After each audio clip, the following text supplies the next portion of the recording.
sabon ustaz ɗan bana bakwai da wanda suka yi shekara da shekaru ana bugawa da su ana gwagwarmaya, har ka ga ɗan ƙaramin yaro wanda bai taka kara ba balle ya karya ya shiga facebook yana bakar magana akan wani malami na addini, malamin da ta yi tun kafin ubansa ya daidaita a addini malamin yana kira zuwa ga addini, amma ya rinka ce wane ɗan bid'a ne,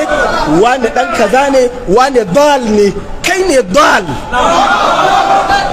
Irin waɗannan 'yan ƙananan yaran wallahi shi yasa manzon Allah sallallahu alaihi wasallam ya ce su za su fara bata addini. Ga sunan wa ma aktharahum, kullum zaka ga suna buɗe bakin su mai wari, su ɗauki mummunar alƙalamin su suna rubuce-rubuce akan malamai, kaga sun sa hoton wani malami ko bidiyonsa ga furfura a gemunsa, ga sunnar manzan Allah sallallahu kana gani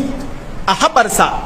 yana motsi yana magana a madadin manzan Allah sallallahu alaihi wasallam, su kuma suna zaginsa suna ce wannan batacce ne mai batarwa, kuma malamin sunna ne. Bayan annabi sallallahu alaihi wasallam ya ce girmama shi girmama Allah ne, bayan annabi sallallahu alaihi wasallam ya ce kowane gashi daga cikin gashin sannan wanda yayi fari daraja ce da kuma lada a wurin Allah. Haka irin waɗannan malamai ina ba ku haƙuri bisa harshen manzan Allah sallallahu alaihi wasallama suna zagin ku, Allah yana ƙara muku lada da daraja, ku yi haƙuri a kansu. Irin waɗannan yara kamar yadda nake faɗa, irinsu ne annabi sallallahu alaihi wasallama ya faɗa a hadisin Abdullahi bin Abbas, yace yakhruju fi hadhihi yake yakhruju fi akhiriz zamani hudatha'ul asnan, yakhruju fi akhiriz zamani aqwamun, waɗansu mutane za su bayyana a ƙarshen zamani,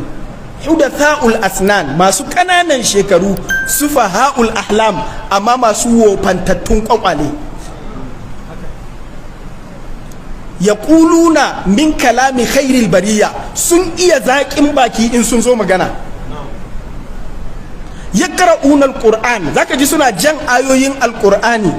la yujawizu hanajirahum, wannan qur'anin baya wuce makoshinsu, yamruquna min ad-din, waɗannan mutane sun ɗauka addini suke shigowa, fita suke yi daga addinin, kama yamruqu samu min ar-ramiya, kamar yadda idan an harba kibiya take fita daga jikin baka ba za ta dawo ba, haka suka fita, ko kuma idan ta je ta samu abinda za ta harba ta wuce ba za ta iya dawowa ba, to haka su ma suke fita daga addini. Malamai suka ce wannan siffa ce ta khawarij. Haka duk mutanen da suke da irin wannan siffa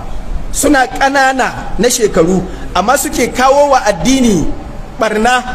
abinda Allah ya gina suna son rusawa, abinda manzan Allah sallallahu alaihi wasallam ya ce a girmama su kuma suna wulakantawa, ya ce waɗannan mutane ba kawai rusa addini suke ba, suna ma fita daga addinin, kamar yadda baka idan an harba kibiya take fita ta je ta samu abin da aka harba ta wuce, kamar haka ne suke wuce addini, ba su tsaya ba a cikin addini. Saboda haka a hirɗinmu da faɗar baƙaƙen maganganu akan mutanen da suka daɗe a cikin addini har suka yi furfura a ciki,